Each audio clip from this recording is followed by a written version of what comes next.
Friends, എല്ലാവർക്കും നമസ്കാരം. നിങ്ങൾ ഏവരും കാത്തിരിക്കുന്ന നയനയുടെയും ആദർശിന്റെയും നാളത്തെയും അടുത്ത ആഴ്ചയിലെ വിശേഷവുമാണ് കേട്ടോ ഞാൻ പറയാൻ പോകുന്നത്.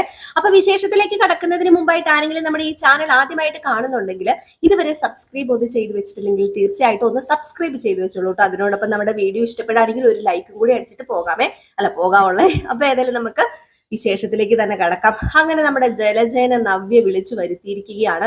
അതിനോടുകൂടി തന്നെ ഇനിയിപ്പോ അടുത്ത ആഴ്ച നടക്കാൻ പോകുന്ന സംഭവങ്ങൾ എന്ന് പറഞ്ഞു കഴിഞ്ഞാൽ ആ കുഞ്ഞ് അനന്തപുരി തറവാട്ടിൽ എത്താൻ പോവുകയാണ്. ഒരു കോളിളക്കൻ സൃഷ്ടിച്ചുകൊണ്ട് തന്നെയാണ് കേട്ടോ വരുന്നത്. അനന്തപുരിയിൽ വലിയൊരു കോളിളക്കൻ സൃഷ്ടിക്കുകയാണ്. നമ്മുടെ അഭി ആണെങ്കിലോ അങ്ങേയറ്റത്തെ കള്ളത്തരവും പറഞ്ഞ് നമ്മുടെ അഭി സത്യത്തിൽ തലയൂരാൻ ശ്രമിക്കുകയാണ്. അപ്പൊ ഇവയൊക്കെ കോർത്തിണക്കിക്കൊണ്ടൊരു വിശേഷമാണ് കേട്ടോ ഇനിയിപ്പോ അടുത്ത ആഴ്ച നമ്മൾ കാണാൻ പോകുന്നത്. അപ്പൊ നമുക്ക് ഇന്നത്തെ ആ ഒരു ലാസ്റ്റ് ഭാഗം മുതൽ അങ്ങോട്ട് പറഞ്ഞു തുടങ്ങാം. അപ്പൊ അങ്ങനെ നമ്മുടെ ജലജ എത്തിയിരിക്കുകയാണല്ലോ.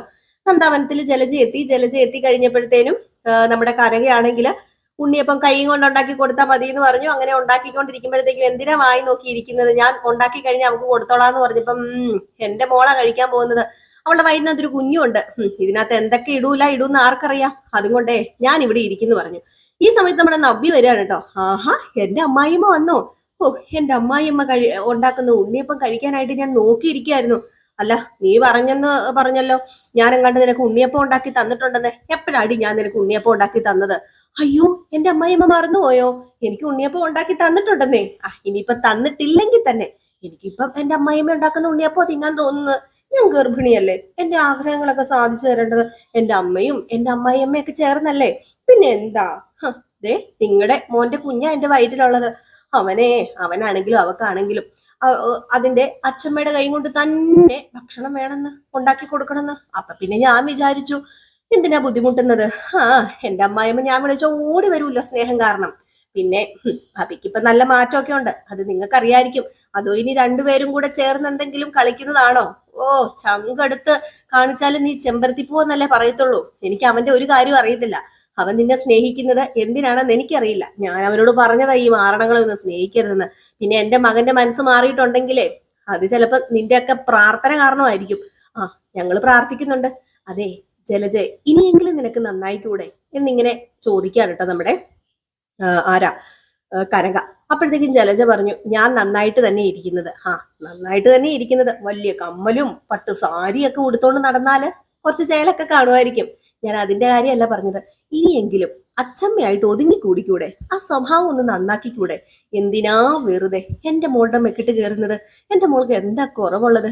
നിങ്ങളുടെ അനന്തപുരി തറവാട്ടിലെ ആദ്യത്തെ കുഞ്ഞിനെ തരാൻ പോകുന്നതേ എന്റെ മോളാ, അതും മറക്കരുത് ജലജ. അത് മറക്കൂലടി ഞാൻ. അതെന്റെ മനസ്സിൽ ഇങ്ങനെ വെന്തുരുക എന്നിങ്ങനെ മനസ്സിൽ പറയാണ് കേട്ടോ. ഏതായാലും ഈ സമയത്ത് പിന്നെ കാണിക്കുന്ന സീൻ എന്ന് പറഞ്ഞിട്ടുണ്ടെങ്കിൽ നമ്മുടെ അനാമികേനെയാണ്. അനാമികയാണെങ്കിൽ നേരെ നമ്മുടെ രേവതിയുടെ വേണുവിന്റെ അടുത്തേക്ക് പോയിട്ടോ. എന്ത് ചെയ്യാനാ അച്ഛാ, അമ്മേ, ഞാൻ മടുത്തു. അവൾക്കാണെങ്കിൽ ഇപ്പം കുറച്ചും കൂടെ നാക്ക് നീണ്ടു കിടക്കുക. ഇത്രയും ദിവസം അവൾ അടങ്ങി ഒതുങ്ങിയായിരുന്നത്, ഇപ്പൊ അവളുടെ നാക്കങ്ങ് നീണ്ടു നിവർന്ന് കിടക്കുക. ഇപ്പം അവളെ സപ്പോർട്ട് ചെയ്യാനേ എന്റെ വല്യമ്മ ഉണ്ടല്ലോ, ആ തള്ള വല്യമ്മയാണ് പോലും. വല്യമ്മയല്ല, ഞാൻ പറയുന്നില്ല. ആ തള്ള ഒറ്റ ഒരുത്തി കാരണമാണ് ഇപ്പൊ അവള് വന്നിരിക്കുന്നത്. ആ തള്ളയുടെ ഓരോ പിടിവാശി. ആ തള്ള എന്ത് കാണിക്കാനാ ഇവളെ ഇങ്ങനെ വിളിച്ചോണ്ട് വരുന്നതെന്ന് എനിക്കറിയത്തില്ല. അപ്പൊ രേവതി പറഞ്ഞു, അത് പിന്നെ മോളെ ഒന്ന് ഓർത്തോണം, ഈ പറയുന്ന മൂർത്തീസ് ജ്വല്ലറി ഇപ്പം ഉന്നത സ്ഥാനത്ത് നിൽക്കുന്നത് അവള് കാരണമാ. അപ്പൊ പിന്നെ അവള് വന്നാലല്ലേ പറ്റത്തുള്ളൂ. മൂർത്തീസ് ജ്വല്ലറിയിലെ നയന കളക്ഷൻസ് തിളങ്ങണമെങ്കിൽ അവള് പിന്നെ വരണ്ടേ. അതിനു വേണ്ടിയുള്ള തന്ത്രമാണെന്നാ തോന്നുന്നത് ദേവയാനിയുടെ. അല്ലാതെ ദേവയാനി കുരുങ്ങുന്ന് എനിക്ക് തോന്നുന്നില്ല. കാരണം ദേവയാനിക്ക് ഒട്ടും ഇഷ്ടമില്ലാത്ത മരുമകൾ തന്നെയാണല്ലോ ഈ പറയുന്ന നയന. അപ്പൊ അതുകൊണ്ട് അതൊക്കെ ആയിരിക്കും മോളെ. പിന്നെ എനിക്ക് അങ്ങനെയൊന്നും തോന്നുന്നില്ല. ഇതിപ്പോ എത്രാമത്തെ തവണ അവിടെ ഇറങ്ങി പോകുന്നതെന്ന് അറിയാമോ? സത്യമായിട്ട് ഞാൻ മടുത്തു.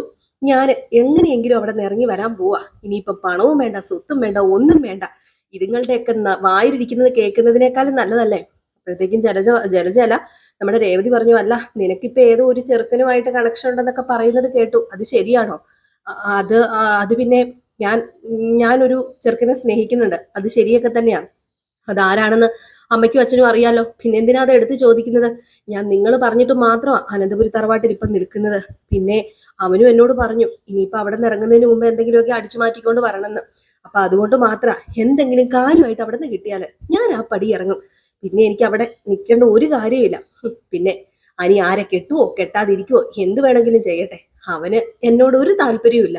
ഇതുവരെ ആയിട്ടും അവന് ഞാൻ പറയുന്നില്ല, എന്നെ കൊണ്ടൊന്നും പറയിപ്പിക്കരുതെന്നൊക്കെ ഇങ്ങനെ പറയാ. രേവതി പറയുന്നുണ്ട്, മോളെ നീ അങ്ങനെ എടുത്തു ചാടിയൊക്കെ വേറൊരു ബന്ധത്തിൽ ഏർപ്പെട്ട് കഴിഞ്ഞാൽ എങ്ങനെയാ ശരിയാവുന്നത്? അവന് എങ്ങനെയുള്ളവനാണെന്ന് നിനക്കറിയാമോ? ഇനിയിപ്പം നിന്നെ തട്ടിച്ചു വല്ലതും പോയാൽ എന്ത് ചെയ്യും? നിനക്ക് ഒരുപാട് അനുഭവങ്ങൾ ഉള്ളതല്ലേ. ആ, എന്റെ അനുഭവങ്ങളൊക്കെ എന്നെ ഇവിടെ കൊണ്ടുവന്ന് നിർത്തിച്ചിരിക്കുന്നത്. അതുകൊണ്ട് മാത്രമാണ് ഞാനിപ്പോ തൽക്കാലം അവിടെ നിന്ന് ഇറങ്ങാതിരിക്കുന്നത്. ഏതായാലും അനന്തപുരി തറവാട്ടിനെ ഇളക്കി മറിക്കുന്ന എന്തെങ്കിലും ഒരു പ്രശ്നം ഉണ്ടാകുമായിരുന്നെങ്കിൽ അതിന്റെ ഇടയിൽ നിന്ന് എന്തെങ്കിലുമൊക്കെ അടിച്ചു മാറ്റിക്കൊണ്ട് പോരായിരുന്നു എന്നൊക്കെ ഇങ്ങനെ പറയാണ് കേട്ടോ. അതിൽ ഈ സമയം പിന്നെ കാണിക്കുന്ന സീൻ എന്ന് പറഞ്ഞിട്ടുണ്ടെങ്കിൽ നമ്മുടെ ആദർശിനെയും നയനേനെയാണ് കേട്ടോ. അപ്പൊ നയന ഓഫീസിലേക്ക് പോകാൻ വേണ്ടി ഇറങ്ങാണ്. അപ്പം കുറച്ച് ദിവസം ആയില്ലോ ഓഫീസിലേക്കൊക്കെ പോയിട്ട്. അങ്ങനെ നയന ഓഫീസിലേക്കൊക്കെ പോവുകയാണ് ആദർശിന്റെ കൂടെ. അപ്പൊ അവരുടെ കുറച്ച് റൊമാൻസ് സീനൊക്കെ കാണിക്കുന്നുണ്ടേ. എഴുതി വെച്ചിരിക്കുന്നതും ഒക്കെ വേറെ ഒന്നുമല്ല, നമ്മുടെ അനന്തപുരി തറവാട്ടിലെ കൊച്ചുമകളാണ്. അതായത് അനന്തപുരി തറവാട്ടിലെ കൊച്ചുമകളാണ് ഈ പറയുന്ന കുട്ടി, അനഘയുടെ കുട്ടി. പക്ഷെ അതിൽ വ്യക്തമായിട്ട് ആരുടെ കുട്ടി എന്നൊന്നും എഴുതിയിട്ടില്ല. അപ്പം അതിനു മുമ്പ് തന്നെ അത് പറയുവാണോ എഴുതുവാണോ എന്ന് അറിയില്ല കേട്ടോ. എഴുതി വെച്ചിട്ടുണ്ടോ എന്ന് നമുക്കറിയില്ല. ഏതായാലും അതിനു മുമ്പ് തന്നെ അനഘ മരണപ്പെടുകയാണ്. ഏതായാലും ഇത് പ്രകാരം അനഘയുടെ ചടങ്ങുകളൊക്കെ നടത്തി ആ കുഞ്ഞ് ലാസ്റ്റ് ഒറ്റയ്ക്ക് ആയത് പ്രകാരം അവിടെയുള്ള കുറച്ച് ആൾക്കാരൊക്കെ കൂടി അനന്തപുരി തറവാട്ടിലെ മൂർത്തിയെ വിളിക്കുകയാണ്. അങ്ങനെ അനന്തപുരി തറവാട്ടുകാരെല്ലാവരും കൂടെ നമ്മുടെ അനഘേനെ കാണാനായിട്ട് അങ്ങോട്ട് പോവുകയാണ്. അനഘ മരിച്ചുപോയല്ലോ, അപ്പൊ അവിടെ ചെല്ലുന്നു. അങ്ങനെ ഈ കുട്ടിയുടെ കാര്യത്തിൽ അങ്ങോട്ടും ഇങ്ങോട്ടും ഒക്കെ തർക്കാവുക. ഏതായാലും ലാസ്റ്റ് ഇവരാ കുട്ടീനെ അവിടെ ഇട്ടിട്ട് തന്നെ, അതായത് ആ കുട്ടിയുമായിട്ട് യാതൊരു ബന്ധവുമില്ലെങ്കിൽ ഇനിയിപ്പൊ ആ കുട്ടീനെ അനാഥാലയത്തിൽ ഏൽപ്പിക്കാം എന്നുള്ള രീതിയിലാണ് എല്ലാവരും ഇങ്ങനെ നിന്നത്. അപ്പം ആ ഒരു രീതിയിൽ ഇവർ തിരിച്ചു പോകുന്ന സമയത്ത്, അതായത് തിരിച്ച് അവിടുന്ന് ഇറങ്ങുന്ന സമയത്ത് നമ്മുടെ ആദർശിന്റെ കയ്യിൽ പിടിച്ചിട്ട്, അച്ഛ എന്നെ കൂടെ കൊണ്ടുപോകും അച്ഛ, പോകല്ലേ അച്ഛ എന്ന് ആദർശിന്റെ കയ്യിൽ പിടിച്ചിട്ടാ പറയുന്നത്. അപ്പൊ എല്ലാവരും പേടിച്ചു പോവുകയാണ് കേട്ടോ. കാരണം ആദർശിന്റെ കുട്ടിയോ അച്ഛ എന്ന ആദർശിനെയാണ് വിളിക്കുന്നത്. ആ കുട്ടി എന്താ അങ്ങനെ വിളിക്കുന്നത്, ഏതാ അങ്ങനെ വിളിക്കുന്നതെന്ന് അറിയില്ല. ചിലപ്പോൾ നമ്മുടെ അഭിയുടെ എന്തോ ഭാഗ്യം കൊണ്ടോ തൽക്കാലം അഭിക്ക് എന്തോ രക്ഷപ്പെടാനുള്ളത് കൊണ്ടോ ഒക്കെ ആയിരിക്കാം, എന്തോ. ഏതായാലും ആ കുട്ടി വിളിക്കുന്നത് നമ്മുടെ ആദർശിനെയാണ്. അപ്പം പെട്ടെന്ന് എല്ലാവരും നോക്കുകയാണ്. അപ്പം നമ്മുടെ അഭിക്കാണെങ്കിൽ അവിടെ പറഞ്ഞ് പരത്താനും ഒരിതായി. അങ്ങനെ അഭി ആഹാ ഇത് ആദർശിന്റെ കുഞ്ഞാ എന്നുള്ള രീതിയിൽ അങ്ങ് കെട്ടിവെക്കുകയാണ്. ഒന്ന് ഓർത്തു നോക്കണം, സ്വന്തം കുഞ്ഞിന്റെ പിതൃത്വം തിരിച്ചറിഞ്ഞിട്ടും ആ കുഞ്ഞ് ആണെന്ന് തിരിച്ചറിഞ്ഞിട്ടും നമ്മുടെ അഭി ഇത്ര ക്രൂരത കാണിക്കുന്നുണ്ടെങ്കിൽ അവനെയൊക്കെ കൊന്നു കളയല്ലേ ചെയ്യേണ്ടത്, പിന്നെ എന്തല്ലേ ചെയ്യേണ്ടത്? സത്യം പറഞ്ഞാൽ നമുക്കും കഥയാണ്, കഥയിൽ ചോദ്യമില്ല. അപ്പം കൂടുതൽ വൈകാരികമായിട്ട് ചിന്തിക്കാനോ ഒന്നും കാര്യമില്ല നമുക്ക്. അപ്പൊ ഏതായാലും അങ്ങനെയാണ് കഥ മുമ്പിലേക്ക് പോകുന്നത്. അപ്പൊ അങ്ങനെ നമ്മുടെ ആദർശ് വല്ലാത്തൊരു കെണിയിൽ പെട്ടിരിക്കുകയാണ്. മൂർത്തിയും അതുപോലെ വസുന്ധരയും നമ്മുടെ ദേവയാനിയും നയനയും ഒക്കെ തെറ്റിദ്ധരിക്കുകയാണ് ഇത് ആദർശിന്റെ കുഞ്ഞ് തന്നെയാണ്. അപ്പം ഇതിന്റെ ഉത്തരവാദി ആദർശ് തന്നെയാണ്. വല്ലാത്തൊരു സിറ്റുവേഷൻ ആണ് കേട്ടോ. അങ്ങനെ ജലജ ഭൂകമ്പം തന്നെ ഉണ്ടാക്കും അവിടെ. ജലജ വേറൊന്നും അല്ല പറയുന്നത്, ഇത്രയും നാളും കൊണ്ടു നടന്നില്ലേ, അവൻ വലിയ ആളാണ്, മൂർത്തി ജ്വല്ലറിയിൽ അവൻ തലപ്പത്തിലായിരുന്നല്ലോ, MD ആയിരുന്നല്ലോ, ഇവനൊക്കെ എവിടെയൊക്കെ കൊച്ചുങ്ങളുണ്ടെന്ന് ദൈവത്തിന് മാത്രമേ അറിയത്തുള്ളൂ. എന്റെ മകനായിരുന്നു കുറ്റക്കാരൻ, എന്റെ മകനല്ലേ പെണ്ണുങ്ങളുടെ പുറകെ നടക്കുന്ന പെൺകോന്തൻ എന്ന് പറഞ്ഞ് മുദ്ര കുത്തിയത്. അതൊക്കെ എന്തിനായിരുന്നു? ആദർശം മനഃപൂർവ്വം അങ്ങനെ ആക്കി തീർത്തതാ. കാരണം അവൻ മുഖം മൂടി അണിയാൻ വേണ്ടി, അവന്റെ മുഖം മൂടിയായിട്ട് എന്റെ മോനെ അവൻ മുമ്പിൽ നിർത്തിയിരിക്കുകയായിരുന്നു. ഇതേ സമയമാണെങ്കിലോ നമ്മുടെ രേവതിയും വീണും ഒക്കെ എത്തുകയാണ് അനന്തപുരി തറവാട്ടിലേക്ക്. എന്താണ്, വേറെ ഒന്നിനുമല്ല, എങ്കിലും ഇങ്ങനെ ഒരു കുടുംബത്തിൽ നിന്നാണല്ലോ എന്റെ മോളെ ഞാൻ കല്യാണം കഴിച്ചത്, അല്ല എന്റെ മോളെ കെട്ടിച്ചു വിട്ടത്. ഓ, ഇത് ഇത്രയും പ്രതീക്ഷിച്ചില്ല മൂർത്തി സാറേ. എങ്കിലും ആദർശം എന്നും പറഞ്ഞ് മാളവിക്ക് 40 വട്ടവും പറഞ്ഞുകൊണ്ട് നടന്നതായിരുന്നല്ലോ.